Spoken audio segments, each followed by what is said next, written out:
যেই সমস্ত সভাপতি, সেক্রেটারি, ক্যাশিয়ার, মসজিদ ম্যানেজিং কমিটির দায়িত্বশীল এরা ইমাম, এরপরে মুয়াজ্জিন, খতিব এদের উপরে যদি আক্রমণ করে কথা বলে, অপমান করে কথা বলে, তুচ্ছ তাচ্ছিল্য করে কথা বলে, আল্লাহর আইনে এরা সবাই হলো অপরাধী। কারণ আমার আল্লাহ তাআলা সভাপতির দায়িত্ব কি, সেক্রেটারির দায়িত্ব কি, ক্যাশিয়ারের দায়িত্ব কি সব বলে দিয়েছেন।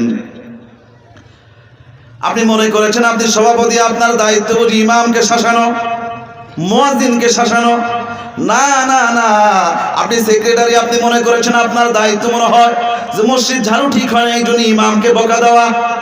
আজকে একটা পোস্ট দেখলাম, ইমাম মসজিদ ঝাড়ু দেয় না এই জন্যে সভাপতি সাহেব তার উপরে আক্রমণ করেছেন।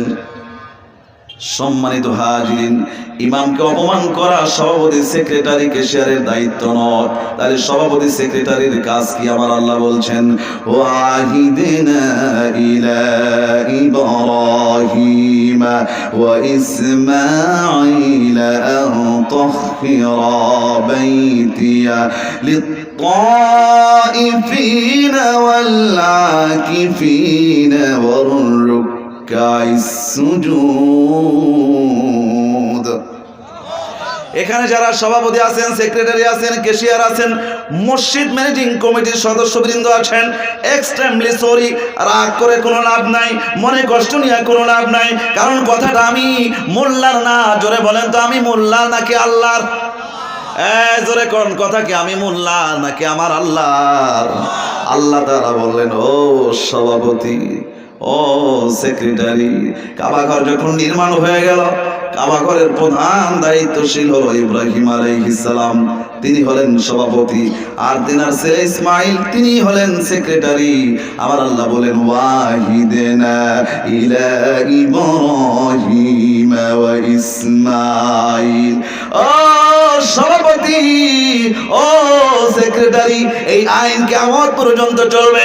যারা মসজিদের সভাপতি হবে, সেক্রেটারি হবে, সবার জন্য এই আইন। কি আইন দিলেন আল্লাহ তাআলা? আন তাহহিরা বাইতিয়া লিত-তাইফিনা ওয়াল-আকিফিন। সভাপতি সাহেব, মুসল্লিরা এখানে নামাজ পড়বে। ও সেক্রেটারি সাহেব, মুসল্লি এখানে সেজদা করবে, রুকু করবে। এই মুসল্লিদের যেন কোনো কষ্ট না হয়, সুতরাং তুমি সভাপতি, সেক্রেটারি, সবার আগে দায়িত্ব হলো তুমি আমার ঘর ঝাড়ু দিবা। আইন কার? একটু জোরে বলেন, আইন কার? এবার বলেন তো, কোন ইমাম, কোন মুয়াজ্জিন, কোন খতিবের কি দায়িত্ব আছে না মসজিদ ঝাড়ু দিতে হবে? আল্লাহ রাব্বুল আলামিন সভাপতি আর সেক্রেটারির জন্য এই আইন দিয়েছেন। কোন ইমাম মসজিদ ঝাড়ু দিবে না, কোন মুয়াজ্জিন মসজিদ ঝাড়ু দিবে না। টাকা দিয়ে খাদেম যদি রাখেন সেটা ভিন্ন হিসাব, কিন্তু দায়িত্ব হলো মসজিদ ঝাড়ু দেওয়ার। 1 নম্বরের দায়িত্ব হলো সভাপতি, 2 নম্বরের দায়িত্ব হলো সেক্রেটারি, 3 নম্বরের দায়িত্ব হলো ক্যাশিয়ার। আর মসজিদ ম্যানেজিং কমিটিতে যারা আছে ওদের দায়িত্ব হলো মসজিদের টয়লেট পরিষ্কার করা, মসজিদের উজুখানা পরিষ্কার করা, মসজিদের টয়লেট যেগুলো আছে এগুলো পরিষ্কার করা। জোরে বলেন ঠিক কিনা? ইমাম মুয়াজ্জিনের কি দায়িত্ব? রাগ করলে কিছু করার নাই, কারণ আইন দিয়েছেন কে? জোরে বলেন, আইন দিয়েছেন কে? এবার বলেন, সভাপতি হয়ে, সেক্রেটারি হয়ে মসজিদ যদি ঝাড়ু দেয়, সম্মান কি কমে যাবে নাকি? যারা বলেন সম্মান কমবে নাকি? সম্মান তো কমবে না, বরং সভাপতি যদি মসজিদ ঝাড়ু দেয়, সেক্রেটারি যদি মসজিদ ঝাড়ু দেয়, আল্লাহ তাআলা তাদের অন্তর থেকে অহংকার একবারে সাফ করে দিবেন। তাদের অন্তরে যত ময়লা আছে আমার আল্লাহ নিজে পরিষ্কার করে দিবেন। জোরে বলেন সুবহানাল্লাহ। সভাপতি, সেক্রেটারি, ম্যানেজিং কমিটির দায়িত্বশীল বৃন্দ যদি মসজিদের খেদমত করে, তাদের সম্মান কমবে না, বরং সম্মান বাড়াবেন যিনি। জোরে বলেন তিনি কে? জোরে বলেন না তিনি কে? কিন্তু আমরা মসজিদের কাজ করতে চাই না, শুধু ইমাম, মুয়াজ্জিন, খতিবের উপরে আক্রমণ।